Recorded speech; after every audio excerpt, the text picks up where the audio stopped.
Unfortunately, we keep losing our patients waiting for transplant.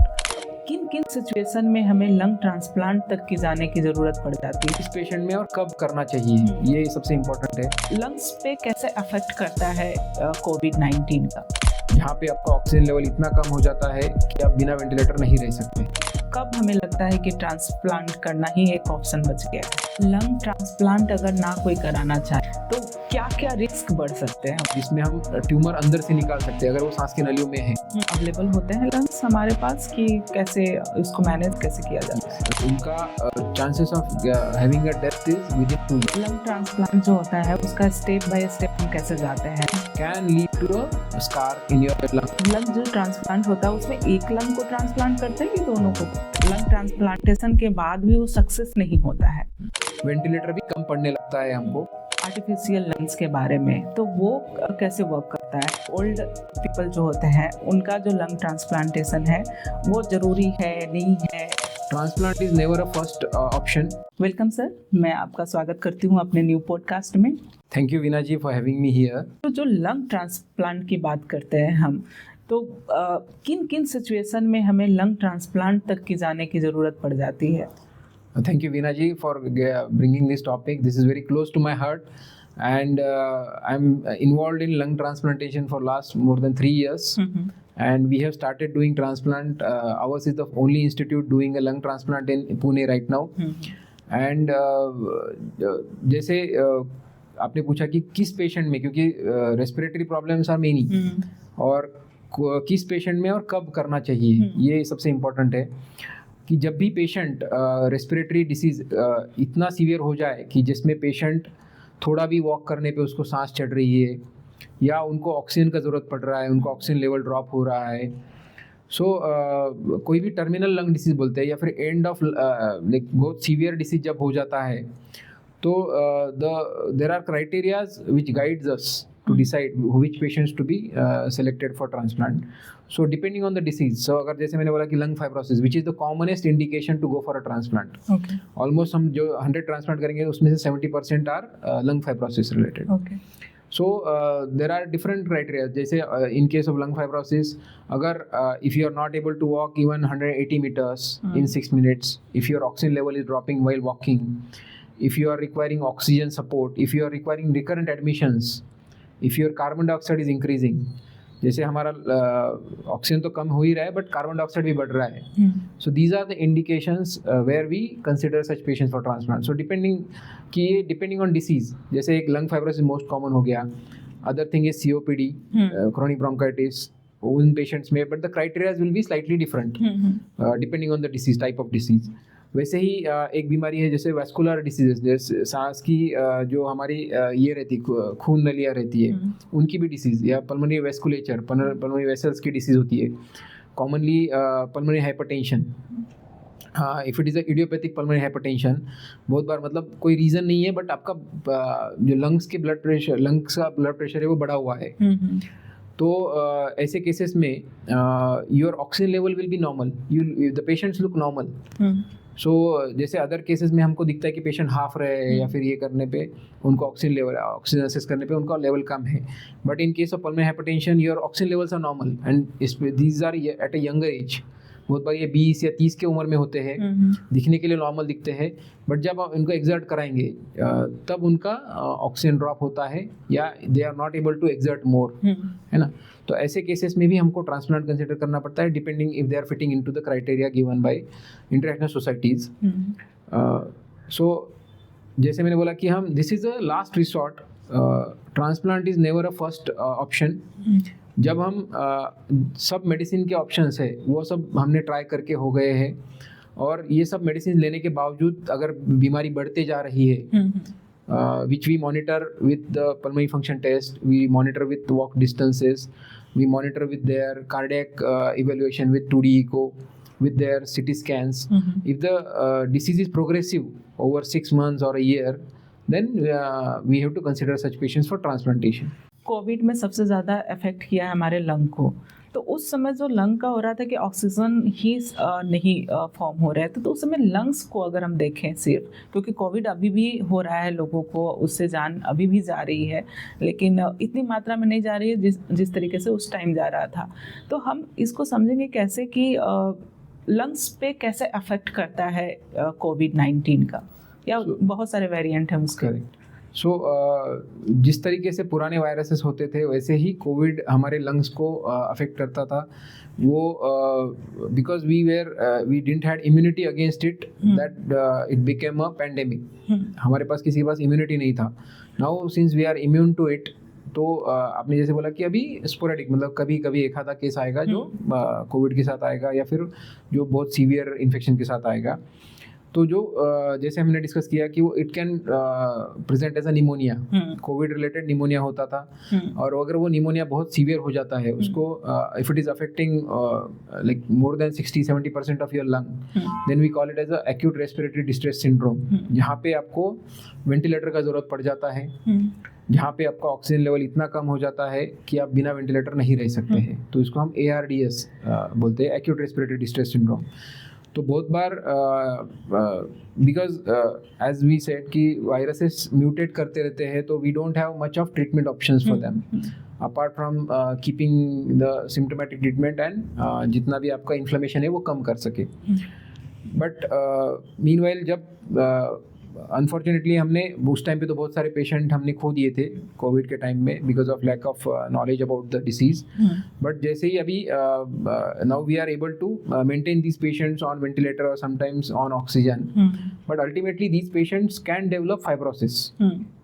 So fibrosis is when the COVID related pneumonia heals, it may form fibrosis or a scar. जैसे हम कोई injury होता है हमको, even हमारे कोई skin पे अगर इंजरी हो जाता है, कट हो जाता है, तो वहाँ पे एक स्कार बन जाता है जी। So this COVID or any for that matter any kind of viral infections or even other severe infections can lead to a scar in your lungs, which we commonly call it as a fibrosis. Okay. So that can be in some of our transplant patients, this was the reason, COVID related fibrosis was a reason where we had to do a transplant. जी, इसीलिए मैंने बहुत का मैंने सुना भी है कि Covid के बाद उनका लंग ट्रांसप्लांट भी हुआ, क्योंकि वो बहुत सीवियर सिचुएशन में लंग्स हो गए थे। तो एक कैंसर भी, लंग कैंसर की अगर हम बात करें, तो ये लंग कैंसर जो डेवलप होता है, ये किन कारणों से होता है, और इसमें कब हमें लगता है कि ट्रांसप्लांट करना ही एक ऑप्शन बच गया है? हाँ, so lung cancers again because of exposure to smoke, exposure to pollutants, you can develop a lung cancer. So there are different types of lung cancers. तो lung cancer में usually transplant is not the option usually. But nowadays with the advancements we are even considering lung transplantation in the patients of lung cancer. तो lung cancer जैसे मैंने बोला कि बहुत बार if it is identified at a earlier stage, उसके surgically निकाल दिया जा सकता है। एडवांस स्टेज में chemotherapy with the advancements of pharmacology, we are having immunotherapy also for lung cancers. So transplant is not the usual option for lung cancer cases, and it is, जैसे हम पहले मानते थे कि एक बार कैंसर हो गया it's a death warrant, but it is not the way right now. बहुत बार लंग कैंसर ऐसे भी है कि जिसमें हमारे सांस की नलियों में भी अगर ट्यूमर बना हुआ है, तो आजकल तो हम मिनिमली इन्वेसिव, जैसे without surgery we do a procedure called as rigid bronchoscopy guided debulking, मतलब जिसमें हम ट्यूमर अंदर से निकाल सकते हैं अगर वो सांस की नलियों में है, और if it is not malignant तो you can survive well without having any complications, but if it is malignant then you will have to consider for a chemotherapy और other options like radiotherapy also. So nowadays we have treatment options, and even in case of बहुत बार ऐसे होता था कि अभी ये तो स्टेज 4 पे गया है, अभी तो कुछ नहीं है, but with the advancements in therapy, molecular therapy, like exactly हम उसको आइडेंटिफाई कर सकते हैं कि एग्जैक्टली कौन सा म्यूटेशन के कारण ये कैंसर हुआ है, तो उसके अगेंस्ट हम स्पेसिफिक मेडिकेशन दे सकते हैं। Targeted therapies are available. तो बहुत बार ऐसे देखा गया है कि इवन जो कैंसर्स फैले हुए हैं दूसरे ऑर्गन्स में गए हुए हैं, with a proper chemotherapy with a targeted therapy they can even go away and you can have a good survival, good 5-year survival even after getting a lung cancer. Lung transplant अगर ना कोई कराना चाहे, उसको लगता है कि नहीं मैं ठीक हूँ, हो जाऊंगा, और ना हो पाए, तो क्या क्या रिस्क बढ़ सकते हैं उनको? सो जैसे मैंने बोला कि लंग ट्रांसप्लांट हम उन्हीं पेशेंट में कंसिडर करते हैं जो which are fitting into criteria और जो टर्मिनल कंडीशन में है। तो हम ऐसे कह सकते हैं कि जो पेशेंट हम ट्रांसप्लांट के लिए कंसिडर करते हैं, अगर उनका ट्रांसप्लांट ना हो तो यूजुअली उनका chances of having a death is with in 2 years। तभी हम ट्रांसप्लांट के लिए कंसिडर करते हैं। इफ़ वी कुड प्रोग्नोस्टिकेट, मतलब हम यूजुअली जो प्रोग्नोसिस डिसाइड करते हैं कि अगर ये बीमारी अगर ट्रांसप्लांट ना किया जाए तो पेशेंट 2 साल से ज़्यादा जी नहीं पाएगा, उसी पेशेंट में हम ट्रांसप्लांट का सोचते हैं। तो यूजुअली दीज पेशेंट्स, जैसे मैंने बोला कि ऑक्सीजन कम होता है, कार्बन डाइऑक्साइड बढ़ता है, जिसको हम रेस्पिरेटरी फेलियर बोलते हैं। हमारा रेस्पिरेटरी सिस्टम का जो काम है वो फेल हो जाता है, जो रेस्पिरेटरी फेलियर। बहुत बार उनका इसका इफेक्ट हमारे हार्ट पे भी होने लगता है, जिसको हम पल्मोनरी हाइपरटेंशन या राइट हार्ट फेलियर होने लगता है, जिसके कारण पेशेंट में सूजन आने लगती है, पैरों में सूजन आती है, इवन पेट में सूजन आना, लीवर पे प्रेशर आना, ये सब चीज़ें हो सकती है। सो इवन कार्डियक फेलियर भी हो सकता है ऐसे पेशेंट्स में। So these are the usual complications which they come across and ultimately as I said कि बहुत सारे पेशेंट 2 साल से ज़्यादा जी नहीं पाते हैं। जी, तो ये जो लंग ट्रांसप्लांट होता है यूजुअली अवेलेबल होते हैं लंग्स हमारे पास, कि कैसे उसको मैनेज कैसे किया जाता है? Very good important question, because हमने देखा है कि किडनी में या लीवर में हमारे रिलेटेड वंस या हमारे भाई, पेरेंट्स या कोई आपको डोनेट कर सकता है। किडनी में 1 किडनी दे सकते हैं, लीवर में आधा लीवर निकाल के दे सकते हैं। But in case of lungs अभी के लिए तो जो इंडिया में अवेलेबल है that is a cadaveric donor transplant. Cadaveric मतलब जिसका ब्रेन डेड हो चुका है, जिसका मतलब पेशेंट का सब ऑर्गन्स अच्छा है बट वो ब्रेन से उसका जो फंक्शन है वो अफेक्ट हो चुका है। It is not a usual coma, but we call it the brain stem death, जहाँ पे हमारे जो बेसिक रिफ्लेक्सेस है, जो हमारे जिंदा रहने के लिए जो बेसिक रिफ्लेक्सेस या बेसिक फंक्शंस है, लाइक सांस लेना, which is the most basic thing you need. जो ब्रेन डेड पेशेंट्स है वो खुद से सांस भी नहीं ले सकते हैं, which are only dependent on ventilator, they are unconscious, they are like not taking their own breaths. ऐसे पेशेंट्स को हम ब्रेन डेड बोलते हैं। इन पेशेंट्स के बाकी सब अवयव जैसे kidney, liver, heart, lung, pancreas, जो सब अच्छे हैं, अच्छे कंडीशन में है, वो हम ट्रांसप्लांट के लिए यूज़ कर सकते हैं अगर उनकी फैमिली कंसेंट दे देती है तो। First thing is to identify a brain dead donor which is done by a neurologist or ICU team, and after identifying these usually they give an option to the family if they want to donate. And nowadays because of improving awareness, many of the family members or sometimes ऐसा भी हुआ है कि patient ने खुद भी कभी कभी प्लेज किया हुआ है ऑर्गन। अवेयरनेस की वजह से अगर for suppose I have pledged organ, कि मैंने पहले ही ये मेंशन किया है कि if I have a unfortunate brain death then you donate my organs. So in that case we can retrieve their organs, we can procure their organs, and within a given period of time we need to implant them in the affected patients. So इसमें 2 चीज़ें, एक तो donor से निकालना है और recipient में लगाना है।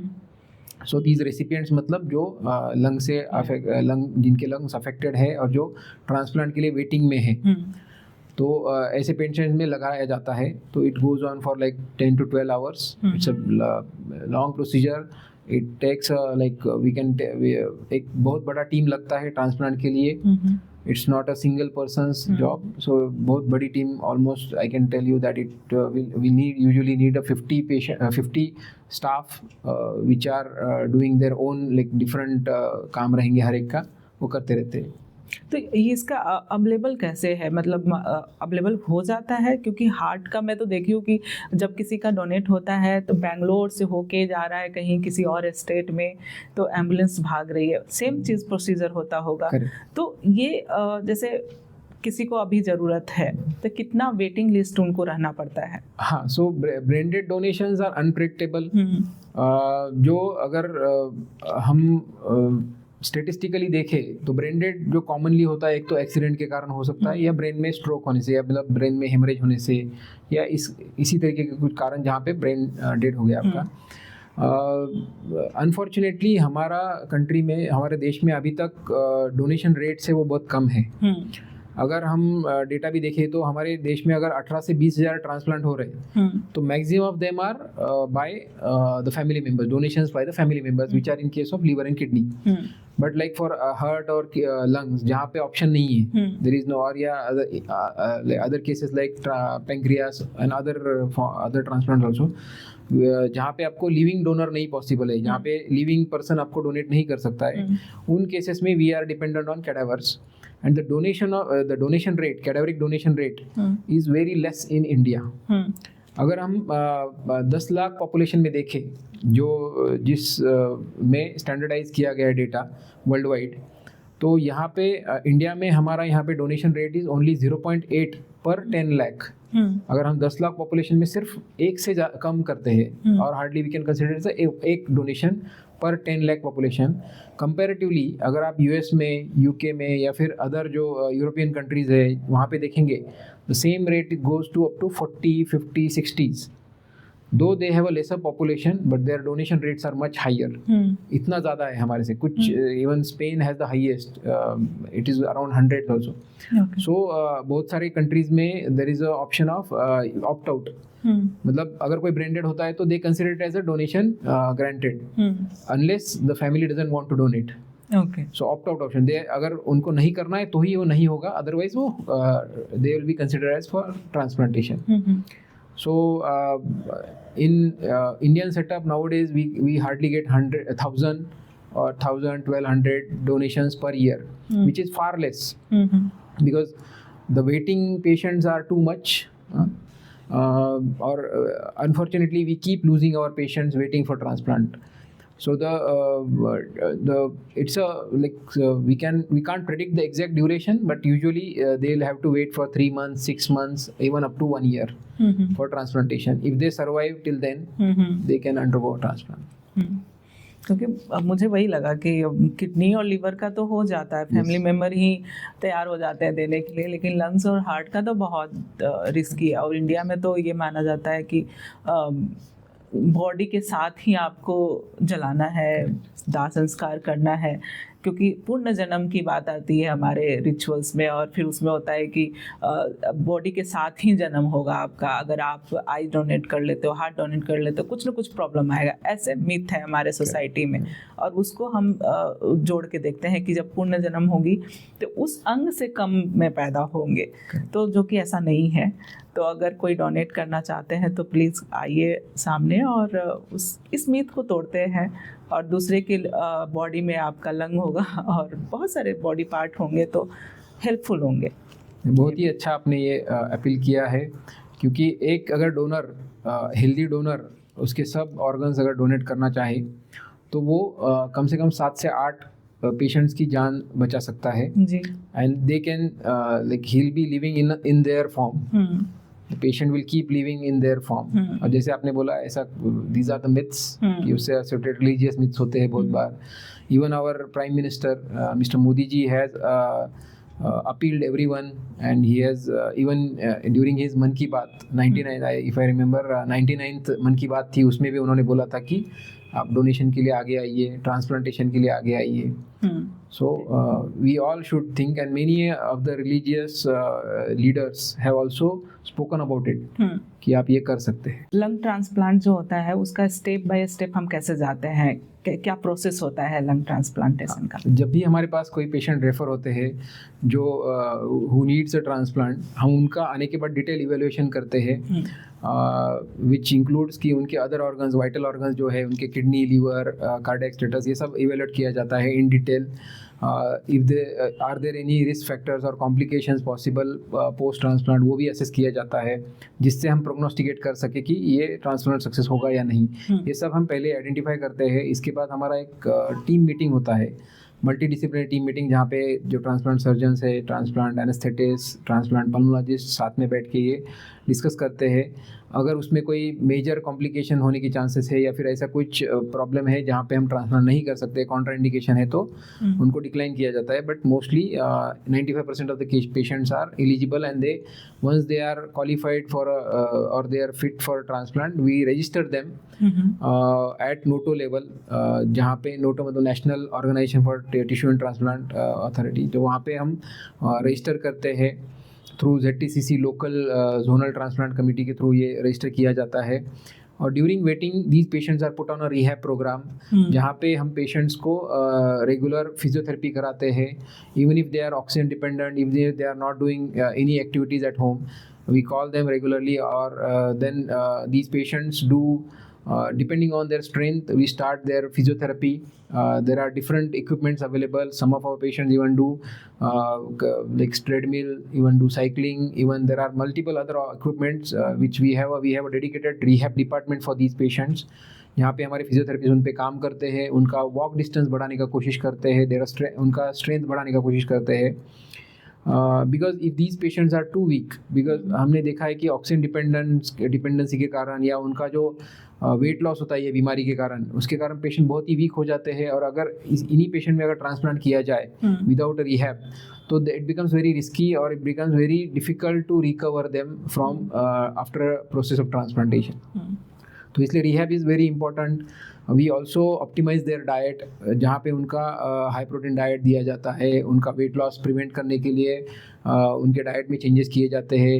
We also do vaccinations for them so that they should not get a new infection, क्योंकि एक नया कोई इन्फेक्शन हो जाए तो उनका कंडीशन और ही वर्सन हो सकता है या फिर वो इमरजेंसी में कंडीशन में लैंड अप हो सकते हैं। तो ये ना हो इसलिए उनको वैक्सीनेशन दिए जाते हैं। And after fortunately if they get a transplant soon, then after a pulmonary rehab and then transplantation, these patients are initially kept in ICU for few days. After that they can go home once they are stable. Usually it takes 2 to 3 weeks to go home. Improve होने के बाद patients initially हमारे पास regular follow-ups करते हैं, जहाँ पे हमको patients की ब्रोंकोस्कोपीज करना पड़ता है या कुछ ब्लड इन्वेस्टिगेशन हमको रेगुलर फॉलो करनी पड़ती है। Once they are fit and fine after a few months of transplantation, initial period में तो हम उनको restricted areas में रखते हैं.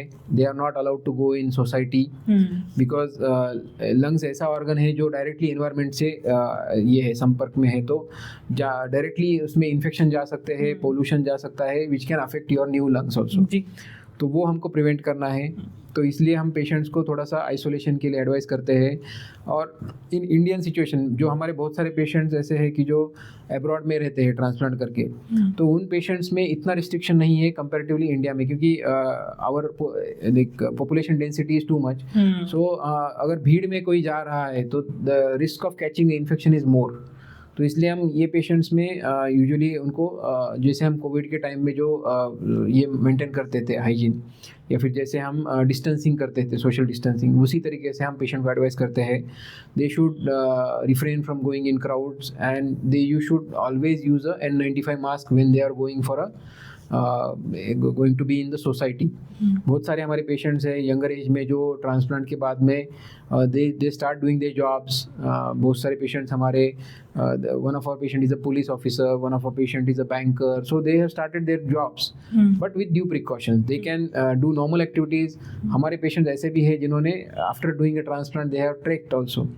So to one of our patient is from Baroda, he had trekked for there is a Pavagad near Baroda, he has trekked there. Some of our patients even have gone to Himalayas, even Nathula pass, वहाँ तक भी गए हुए patients हैं हमारे। So there is no physical limitation for these patients, but they have to be very cautious for with social distancing and hygiene, and they need to be on some certain kind of medications which should prevent rejection. We call them as immunosuppressants, जो आपकी immunity कम करते हैं ताकि आपका body उस नए organ को reject ना करे, which is very important in the early phases of the transplantation. But कुछ मेडिसिन ऐसे रहेंगे जो आपके होल लाइफ में चालू रहेंगे आगे फ्यूचर के लिए। अगर ट्रांसप्लांटेशन में रिस्क फैक्टर की हम बात करें तो जैसा आपने बताया कि जब हम ट्रांसप्लांट नहीं करते हैं तो उनकी लाइफ 2 ईयर तक मैक्सिमम रहती है, और अगर हम ट्रांसप्लांट करा लेते हैं तो इसकी लॉन्ग लास्टिंग कितनी होती है, हम कितने दिनों तक जी सकते हैं और किन किन प्रिकॉशन के साथ जी सकते हैं, जैसे आपने अभी बताया भी। लेकिन उसमें क्या रिस्क फैक्टर आ जाता है, कितने लंग ट्रांसप्लांटेशन के बाद भी वो सक्सेस नहीं होता है, बहुत सारे केसेस ऐसे भी हैं, तो वो उनमें क्या ऐसा देखा जाता है जिसके कारण ये प्रॉब्लम आती है? यस, क्योंकि लंग ट्रांसप्लांट एक ऐसा है, ऐसा ऑर्गन है जो बहुत रिसेंटली हमारे इंडिया में आया है। क्योंकि किडनी लिवर ट्रांसप्लांट हम बहुत सालों से सुनते आए हैं for few decades now, but lung transplant India में बहुत रिसेंट है, 10-12 सालों से ही हो पा रहा है, और सबसे अगर लास्ट 8-10 ईयर्स में वो ज़्यादा बढ़ रहा है। तो इसके बारे में अवेयरनेस नहीं है, बहुत सारे पेशेंट में डाउट होता है, जैसे आपने पूछा कि कितना जिएंगे, कितना सक्सेस होगा। So even if you go by world wide data या फिर हमारा खुद का डेटा है, it is almost 85% survival for 1 year. इसका मतलब जो भी 100 ट्रांसप्लांट होते हैं पेशेंट्स के, उसमें से 85 patients they will survive for a year. So we can call it as a good success rate of 85%। और ऐसा कभी नहीं होता है कि पेशेंट ट्रांसप्लांट में गया और वो बाहर ही नहीं आ पाया सर्जरी से, क्योंकि it's a very sophisticated procedure, it's a very advance procedure, यहाँ पे बहुत सारे सपोर्ट्स के द्वारा ये किया जाता है। तो ऐसा जान को खतरा ट्रांसप्लांट के कारण इमीडिएटली कुछ नहीं होता है, बट बाहर आने के बाद, ट्रांसप्लांट होने के बाद जो इनिशियल पीरियड है, when they are in ICU, they have a risk of infection, they have a risk of rejection, and up to a year, up to first 1 year, 15% of patients, we can say 10 to 15% of patients have a risk, but 85% is a very good number, I can say, क्योंकि जिस patient में हम 2 साल का अगर future नहीं देख पा रहे थे, and if 85% chances of him surviving more than that, then we are definitely, and with a good quality of life, तो हम ट्रांसप्लांट के साथ सिर्फ उनका लाइफ नहीं बढ़ा रहे, बट उनका क्वालिटी ऑफ लाइफ भी इम्प्रूव कर रहे हैं। Those who are dependent on oxygen, those who are not able to do routine activities, those who are dependent on their family members for doing routine activities, those who have become like a burden for them, so वो सब चीज़ें निकल जाएंगी आपकी, आप हर चीज़ कर पाएंगे। And जो कितना जी पाएंगे, वो जो क्वेश्चन इंपॉर्टेंट है कि एवरेज सर्वाइवल जो होता है ट्रांसप्लांट के बारे में, तो डबल लंग ट्रांसप्लांट जब होता है तो उसमें यूजुअली 7.5 ईयर्स बोलते हैं, but this is a world wide data, जहाँ पे हम 30 साल से ट्रांसप्लांट देखते हैं वर्ल्ड वाइड में, जो कॉमनली होते हैं। But there is if somebody survives for initial 1 year, then the average survival goes up to 10 years. Conditional अगर हम ये देखें कि अगर कोई 1 साल जी लेता है, पहला 1 साल अगर निकाल लेता है, तो usually they survive for average 10 years. Having said that, ऐसा नहीं है कि सिर्फ 10 साल ही जिएगा। We have a patient even in Pune who has survived 8 years of transplant. ऐसा नहीं है कि वो 10 साल ही जिएगा और बंद हो जाएगा उसका आगे, ऐसा नहीं है, but there are patients world wide जो 15 साल, 20 साल, इवन मैक्सिमम अब तक 32 ईयर्स जिया हुआ पेशेंट था, अच्छा, जिसने ट्रांसप्लांट के बाद 32 ईयर्स सर्वाइव किया। So it depends on the organ matching, it depends on how you take care of your organ, how you prevent infections, how you about your diet and everything. So it depends on multiple things, but it's a good for somebody whom we are expecting, not expecting a life of more than 2 years. If they get a even average life of 10 years, which is good enough, I would say. आपने अभी discuss किया artificial lungs के बारे में, तो वो कैसे work करता है? हाँ, सो बहुत एकदम एडवांस थेरेपी है जिसके बारे में बहुत कम लोग जानते हैं। इवन आई वुड से कि बहुत सारे डॉक्टर्स भी इसके बारे में अवेयर नहीं है। सो हमको पता रहता है कि जब पेशेंट क्रिटिकल हो जाता है या उनका लंग्स अफेक्ट हो जाते हैं, तो हम उनको वेंटिलेटर पे डालते हैं। So ventilator is it's a supportive method या सपोर्टिव मैकेनिज्म, जहाँ पे अगर हम पेशेंट को वेंटिलेटर पे रखा है, इसका मतलब सिर्फ वेंटिलेटर ही नहीं, सिर्फ वेंटिलेटर के भरोसे पे नहीं होता है, क्योंकि अल्टीमेटली काम हमारा लंग्स ही करता है जब हम वेंटिलेटर पे होते हैं। But the ventilator will support you, it will give you oxygen, it will give you pressure, so that it helps you in breathing. But जो लंग्स है, जिसके कारण जो अफेक्टेड लंग्स है, उन्हीं को काम करना है अल्टीमेटली। जी। बट आर्टिफिशियल लंग, और उसको हम टेक्निकल टर्म बोलते हैं इक्मो या एक्स्ट्रा कॉर्पोरियल मेम्ब्रेन ऑक्सीजनेशन। जैसे हमने देखा है डायलिसिस किया जाता है किडनी जब अफेक्ट हो जाती है, सिमिलर वे, क्योंकि किडनी के बारे में ऐसा है कि अगर आप एक बार डायलिसिस करके आप नेक्स्ट 2 या 3 दिन आराम से जी पाते हो, क्योंकि किडनी का काम 24 आवर कंटिन्यूस नहीं होना चाहिए। अगर नहीं होगा तो भी आप यू कैन सस्टेन, जब तक कि it has to filter your blood, so वो हर 2 या 3 दिन पे किया जा सकता है।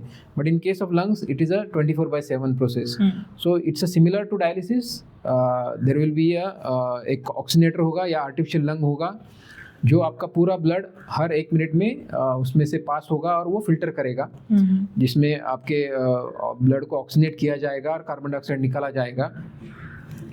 बट ये जो प्रोसेस है इसमें पेशेंट कंटिन्यूसली उसी मशीन पे रहेगा। इसके फ़ायदा क्या है कि कंपेयर टू वेंटिलेटर, अगर आपका फॉर एग्जांपल अगर आपके पैर में इंजरी होता है या आपका फ्रैक्चर होता है, तो क्या हम पेशेंट को उसी के साथ चलने के लिए बोलते हैं या भागने के लिए बोलते हैं? तो यूजुअली हम उनको रेस्ट करने के लिए बोलते हैं, करेक्ट? तो सिमिलर वे, अगर आपका लंग्स अफेक्टेड है, आप भले आप उसको वेंटिलेटर पे डाल रहे हैं, but ultimately the lungs are still working. So हम क्या कर रहे हैं इसमें, with ECMO we are not dependent on our lungs, we are giving lungs rest. तो उसको हम आराम दे रहे हैं, क्योंकि वेंटिलेटर में आराम नहीं मिल रहा है, वेंटिलेटर में काम करना पड़ रहा है। बट आर्टिफिशियल लंग अवेलेबल होने के कारण, इक्मो होने के कारण हमको we are not dependent on the affected lung, so we allow this lung to improve also. बहुत बार कोई जैसे हमने देखा कि कोविड हो गया या फिर स्वाइन फ्लू रिलेटेड कभी कभी सीरियस हो जाते हैं, या बहुत सीवियर निमोनिया हो जाता है जहाँ पे वेंटिलेटर भी कम पड़ने लगता है हमको। बहुत बार ऐसे पेशेंट्स हमारे पास रेफर होते हैं जहाँ पे वेंटिलेटर से भी वो ठीक नहीं हो पा रहे हैं। तो ऐसे पेशेंट में हम इक्मो डालने के बाद we wait for some time कि वो इम्प्रूव हो जाए। कभी कभी 15 दिन 1 महीना तक हम वेट कर सकते हैं। उस टाइम में वो पेशेंट को हम फिर से फिजियोथेरेपी वगैरह सब करा सकते हैं। वेंटिलेटर पे जब पेशेंट होता है तो वो मोस्टली उनको नींद का दवाई देना पड़ता है, बट ऑन इक्मो हमको पेशेंट को अवेक रखा जाता है, जहाँ पे वो होश में रहते हैं। They start their diet also, जहाँ पे हम पेशेंट को बिठाते हैं, चलाते हैं विद द इक्मो ऑनगोइंग। तो इसके कारण पेशेंट की जो वीकनेस आने वाली है वो नहीं आती है। So there are different multiple advantages of putting patient on ECMO. कुछ पेशेंट्स जो इक्मो पे अगर इम्प्रूव नहीं हो रहे हैं, या फिर those who in whose case we don't expect a recovery, जैसे हम लंग फाइब्रोसिस है which is a irreversible condition, भले हमने इक्मो डाला है, even if we wait for a long time, it is not going to improve. In such situations, we bridge them to transplant. तो ECMO पे वो wait करेंगे, ECMO पे ही रहेंगे, बट उनका हम फिर इक्मो के ऊपर ही ट्रांसप्लांट किया जाता है। और उनके लिए हम थोड़ा on urgent basis we ask for a organ for such patients. हमारे समाज में मिथ है लंग ट्रांसप्लांटेशन को लेके कि ओल्ड पीपल जो होते हैं उनका जो लंग ट्रांसप्लांटेशन है वो ज़रूरी है नहीं है, उसमें जाते हैं ज़्यादा कि यंग है तो लॉन्ग लाइफ जी सकता है, लेकिन ओल्ड की जब बात आती है तो कहते हैं कि अब तो हो गया है टाइम, अगर जिएंगे भी तो कितने साल जी जाएंगे। तो ये जो मिथ है हमारे सोसाइटी में कि लंग ट्रांसप्लांटेशन को लेके, तो वो ओल्ड एज में ज़्यादा लोगों को होता है, लेकिन कैसे इसको मैनेज कर सकते हैं? बहुत बार हमारे जो पेशेंट्स आते हैं in the age of 60s also, there is no upper age limit for doing a lung transplantation. अगर आपका फंक्शनल एज, मतलब आपका अगर भले आप उम्र आपका उतना दिखा रहा है, बट आपका अदर ऑर्गन्स अच्छे हैं, आपका मेंटल फंक्शंस अच्छे हैं, मतलब आप सब याद रख पा रहे हैं, क्योंकि ट्रांसप्लांट के बारे में जो आपको प्रिकॉशंस लेनी है, मेडिसिन लेनी है, अगर आप वो याद नहीं कर पा रहे हैं तो that is a issue. But अगर even at the age of 70s, even in India 78 के एज तक ट्रांसप्लांट हुआ है। हाँ, and they can live a normal life. हमारे भी सेटअप में हमने बहुत सारे पेशेंट्स के above age of 60, we have a lady who has undergone at a age of 70, she is living a normal life after that. तो this is a possible, this is at any as, मतलब ऐसा भी नहीं कि कम as में नहीं करना है, इफ़ रिक्वायर्ड। हमारे पास इवन बच्चे हैं जो 12 year old, 20 year old, 24 year old, अगर आपका बीमारी उस कंडीशन में है जहाँ पे आपको ट्रांसप्लांट की ज़रूरत है, so there is no certain age जहाँ पे आप ट्रांसप्लांट कर सकते हैं या नहीं कर सकते हैं ऐसे। So anybody can be considered if they are fit otherwise. ये लंग जो ट्रांसप्लांट होता है उसमें एक लंग को ट्रांसप्लांट करते हैं कि दोनों को करते हैं? सो डिपेंड्स कि बहुत बार इन इंडियन सिचुएशन ऐसा होता है कि बहुत बार पेशेंट्स के दोनों लंग्स जब खराब होते हैं तभी वो हमारे पास आते हैं। यही चीज़ अगर हम वेस्टर्न कंट्रीज़ में देखेंगे तो वो जब अर्ली डिटेक्शन हो जाता है तो वो जल्दी नंबर लगाते हैं, क्योंकि जैसे इंडिया में अभी किडनी होता है, किडनी का ट्रांसप्लांट जब होता है तो 2 किडनीज है तो 2 अलग अलग पेशेंट्स को दी जाती है। सिमिलर वे वेस्टर्न कंट्रीज में जहाँ पे वेटिंग बहुत ज़्यादा है, वहाँ पे कुछ सालों तक वेट करना पड़ता है, तो in that situation they go for a single lung also. But many time जब डिसीज ऐसा है कि जहाँ पे दोनों भी लंग्स अफेक्टेड है, and if we think because अगर हम डेटा सर्वाइवल डेटा भी देखें, जब 2 लंग ट्रांसप्लांट किए जाते हैं तो सर्वाइवल इज बेटर या duration of survival is more with double lung. But कुछ पेशेंट ऐसे हैं जो बहुत ज़्यादा एज के हैं और जहाँ पे एनेस्थीसिया जो 10-12 घंटे की सर्जरी सहन न कर पाए ऐसे लग रहा है हमको, उन पेशेंट में हम सिंगल लंग भी कर सकते हैं, या जिन पेशेंट के एक ही लंग अफेक्टेड है जिसके कारण वो बार बार एडमिट हो रहे हैं, ऐसे पेशेंट में भी हम सिंगल लंग कर सकते हैं। So commonly we do double lung transplant, but single lungs transplant can also be done. आपने इतने अच्छे से सब कुछ डिटेल में बताई है कि लंग को किस किस चीज़ों से प्रॉब्लम हो सकती है और हम ट्रांसप्लांटेशन में कैसे जाते हैं, क्यों जाते हैं, इन सब चीज़ों के डिस्कस किए। लेकिन प्रिवेंशन की अगर हम बात करें तो आपके यंग जनरेशन को अभी, या पेरेंट्स हो या फिर यंग जनरेशन हो, उनके लिए क्या एडवाइस होगा आपका जिससे वो लंग को एक हेल्दी लंग बना के रख सकते हैं, तो वो क्या होगा? सो बेसिकली हमारा जो लाइफस्टाइल है वो मोस्टली अब सीडेंट्री हो गया है, या फिर हम बहुत आजकल तो स्क्रीन टाइम इतना होता है कि हम मोस्टली काम भी स्क्रीन पे ही कर रहे हैं और हमारा एंटरटेनमेंट भी स्क्रीन पे ही होता है। तो आई वुड सजेस्ट कि हम सब ने we need to take out some time, at least half an hour daily, where you do physical activities, regular exercises, और you could आप खेल सकते हैं। इवन आप बच्चों में यही शुरुआत कर सकते हैं कि they should start going outdoor to play sports. तो इसके कारण आपका लंग का कैपेसिटी इंप्रूव होता है, एंड्योरेंस इंप्रूव होता है। ऑल्सो जैसे हमने डिस्कस किया कि you should not have any addictions, you should always have a good diet, good hydration. You should, when you're going out in a polluted area, you should use mask. So these are the common preventive measures you can implement in your routine life. Thank you doctor Rahul ji कि आपने बहुत सारी जानकारी दे दी है हमें lung safety के मामले में। तो बहुत सारे पेशेंट को, बहुत सारे लोगों को क्यूरियोसिटी भी होगा या फिर कुछ हेल्थ इशूज से वो लड़ भी रहे होंगे, तो पर्सनली वो आपसे मिलना चाहते होंगे। तो आपकी क्लिनिक कहाँ होगी, किस किस प्लेटफॉर्म पे आप उपलब्ध है, उसकी डिटेल जानकारी हमें दे दीजिए। Thank you, Veena ji, once again for having me here. I am available for my clinic. My clinic is in Kharadi, just opposite to Radisson Blu Hotel. It's named as Health Square Kharadi. जहाँ पे मैं evening hours में available होता हूँ with prior appointment. I am also available at DY Patil hospital, जहाँ पे हम transplant करते हैं, लंग ट्रांसप्लांट करते हैं। अभी तो पूना में एक ही सेंटर है जहाँ पे लंग ट्रांसप्लांट होते हैं, and fortunately we are the leading centre in whole state of Maharashtra. Okay, सबसे ज़्यादा जो लंग ट्रांसप्लांट होते हैं स्टेट ऑफ महाराष्ट्र में, वो हमारे यहाँ पे ही होते हैं। तो you can also meet me if you are considering a transplant और if you are staying in PCMC area. I am available in DY Patil hospital in the day time. जी, thank you doctor Rahul ji. जैसा कि आपने देखा और समझा कि हम लंग को कैसे हेल्दी बना सकते हैं, किस किस प्रिकॉशन के साथ हम अपने लंग के साथ एक अच्छा व्यवहार कर सकते हैं। हम यही कह सकते हैं कि लंग को अच्छा रखने के लिए भी हम ही जिम्मेदार हैं कि आज के डेट में जिस तरीके से एयर पोल्यूशन बढ़ते जा रहा है, आने वाले दिनों में सबसे ज़्यादा अगर मैं कहूँ तो लंग की दिक्कत आने वाली है, क्योंकि हर जगह डस्ट है, हर जगह जैसे डॉक्टर साहब ने बताया कि एग्रीकल्चर पोल्यूशन से भी हमारा लंग अफेक्ट करता है और धुएं से होता है। तो बहुत सारे इश्यूज़ हैं जिससे हो सकता है निमोनिया, और जिस तरीके से हमारा देश में निमोनिया के बहुत सारे केसेस बढ़ते जा रहे हैं, इन्फ्लुएंजा इन्फेक्शन की बढ़ती जा रही है, TB की तो है ही। तो इन सब में से हमें लंग को सेफ रखना है और हमारे पास डॉक्टर उपलब्ध हैं, हमारे पास एक्सपर्ट उपलब्ध हैं। तो अगर आपको हेल्थ से रिलेटेड, लंग से रिलेटेड कुछ भी प्रॉब्लम आ रही है तो एक सजेशन होगा कि आप लंग स्पेशलिस्ट से मिलें, और जो कि आपके आसपास में होंगे, हमारे पास डॉक्टर राहुल हैं। तो इनकी डिटेल जानकारी हम डिस्क्रिप्शन बॉक्स में दे देंगे, आप वहाँ से आप ले सकते हैं और इनसे कंसल्ट कर सकते हैं। तो फिर मिलते हैं एक नए एपिसोड में एक नए गेस्ट के साथ एक नए टॉपिक पर। Stay healthy, stay aware. धन्यवाद। Thank you sir.